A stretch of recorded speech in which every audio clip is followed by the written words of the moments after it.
గురుగారు, షడ్బలాలు అంటే ఏమిటి? ఇవి ఏ శాస్త్రంలోనిది? వీటిని ఎందుకు చూడాలి? జ్యోతిషం ఒక అపారమైన వైజ్ఞానికమైనటువంటి నేపథ్యం గల శాస్త్రం. జ్యోతిషంలో మనం గమనించే అంశాలు కాంతులు. ఈ కాంతి కిరణాల కారణంగా మనలో కోపాలు, శాంత స్వభావాలు, గుణగణాలు అన్నీ మనం ప్రకటిస్తూ ఉంటాం. ఈ కాంతులు మన పైన నక్షత్రాల కారణంగా, నక్షత్రాలలో అత్యంత సమీపంగా ఉండే సూర్య నక్షత్రం కారణంగా, ఉపగ్రహాల కారణంగా, ఉపగ్రహాలలో మనకు అతి సమీపంగా ఉండేటటువంటి చంద్రగ్రహం కారకంగా, గ్రహాల కారణంగా, గ్రహాలలో 5 గ్రహాలు మనకు అత్యంత సమీపంగా ఉన్న కారణం చేత ఆ గ్రహాల కారణంగా, నీడల కారణంగా, గ్రహాల గతులు అలా తిరుగుతూ ఉంటే కాంతి పుంజముల ఆ ప్రసారంలో ఈ గ్రహాల కదలికలు అడ్డుగా రావడంతో కాంతి ప్రసారం తగ్గుతుంది. అందువల్ల నీడలు ఏర్పడతాయి. నీడలు నిజాలు. ఆ నీడలు రాహుకేతువులు. ఇలా నీడల కారణంగా మన ప్రకృతి మారుతుంది.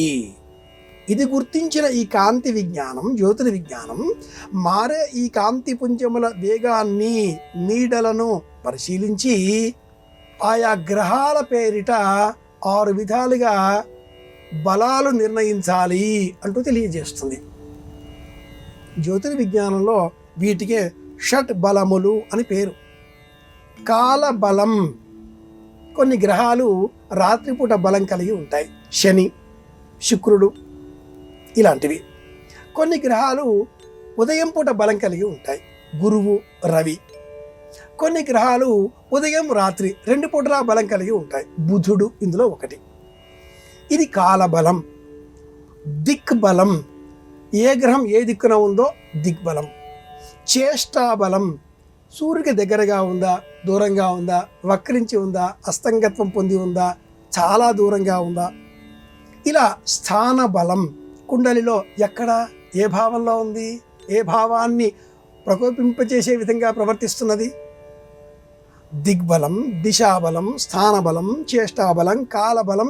ఇలా ఈ జ్యోతిర్విజ్ఞానం 6 విధాలుగా గ్రహాల గతులను నిర్ణయించి ఆ గతుల కారణంగా వచ్చేటటువంటి ప్రకృతుల కారణంగానే మనలో కోపాలు, తాపాలు, అసహనాలు, అవమానాలు లేదా నిస్సహాయత, నిస్తేజత, పిరికితనం, ఓటమి, అఖండమైన ప్రజ్ఞ, యుద్ధం చేద్దాం, సాధిద్దాం అనేటటువంటి పట్టుదల, గాంభీర్యం ఇవన్నీ కూడా ఈ 6 బలాల కారణంగా అంటూ జ్యోతిర్విజ్ఞానం తెలియజేస్తుంది.